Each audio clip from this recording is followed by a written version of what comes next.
ମୁଁ ରାଜନୀତି ଛାଡ଼ି ଦେଇପାରେ କିନ୍ତୁ ଦଳ ପରିବର୍ତ୍ତନ କରିବା ବିଜେପି ଗଲେ ମନ୍ତ୍ରୀ ପଦ ହେବେ। ନାଇଁ ମୋର ମନ୍ତ୍ରୀ ପଦର ଆଶା ନାହିଁ। ମୁଁ ତ ନବୀନ ପଟ୍ଟନାୟକ ସବୁ ଦେଇ ସାରିଛନ୍ତି।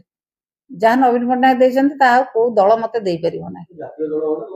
ଜାତୀୟ ଦଳ ହେଲା କଣ ହେଇଗଲା? ଆମର ସେଭଳିଆ କିଛି ଆମର ବେପାର ବାଣିଜ୍ୟ ନାହିଁ କି ଆମର ସେମିତି ଲୋଭ ନାହିଁ। ଆମର ଟଙ୍କା ପଇସାର ଲୋଭ ନାହିଁ କି ପଦ ପଦବୀର ଲୋଭ ନାହିଁ।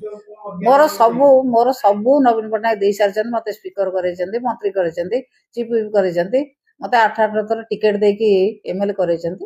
ମୋର ଆଉ କୌଣସି ଇଚ୍ଛା ନାହିଁ। ସେ ନବୀନ ବାବୁ ଯେପର୍ଯ୍ୟନ୍ତ ଅଛନ୍ତି ମୁଁ ସେ ପର୍ଯ୍ୟନ୍ତ ଦଳରେ କାମ କରିବି, ଦଳ ସହିତ ରହିବି। ନବୀନ ବାବୁ ଯୋଉଦିନ ରାଜନୀତି ଛାଡ଼ିଦେବେ ମୁଁ ସେଦିନ ରାଜନୀତି ଛାଡ଼ିଦେବି। ନା ନବୀନ ବାବୁ ମୁଁ ଜାଣିଛି ନବୀନ ପଟ୍ଟନାୟକ, ବିଜୁ ପଟ୍ଟନାୟକ, ନବୀନ ପଟ୍ଟନାୟକ।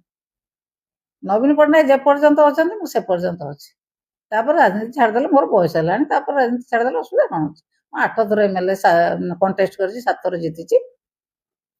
ନବୀନ ପଟ୍ଟନାୟକ ଥିଲା ପର୍ଯ୍ୟନ୍ତ ମୁଁ ରାଜନୀତିରେ ଅଛି। ତାପରେ ମୁଁ ରାଜନୀତି ଛାଡ଼ିଦେବି।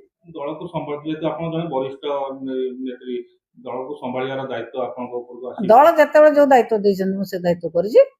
ସେ ଦାୟିତ୍ୱ କରିନି କି? ଯେତେବେଳେ ଯୋଉ ଦାୟିତ୍ୱ ଦଳ ନେତା ଦେଇଛନ୍ତି ସେ ଦାୟିତ୍ୱ ତୁଲେଇଛି।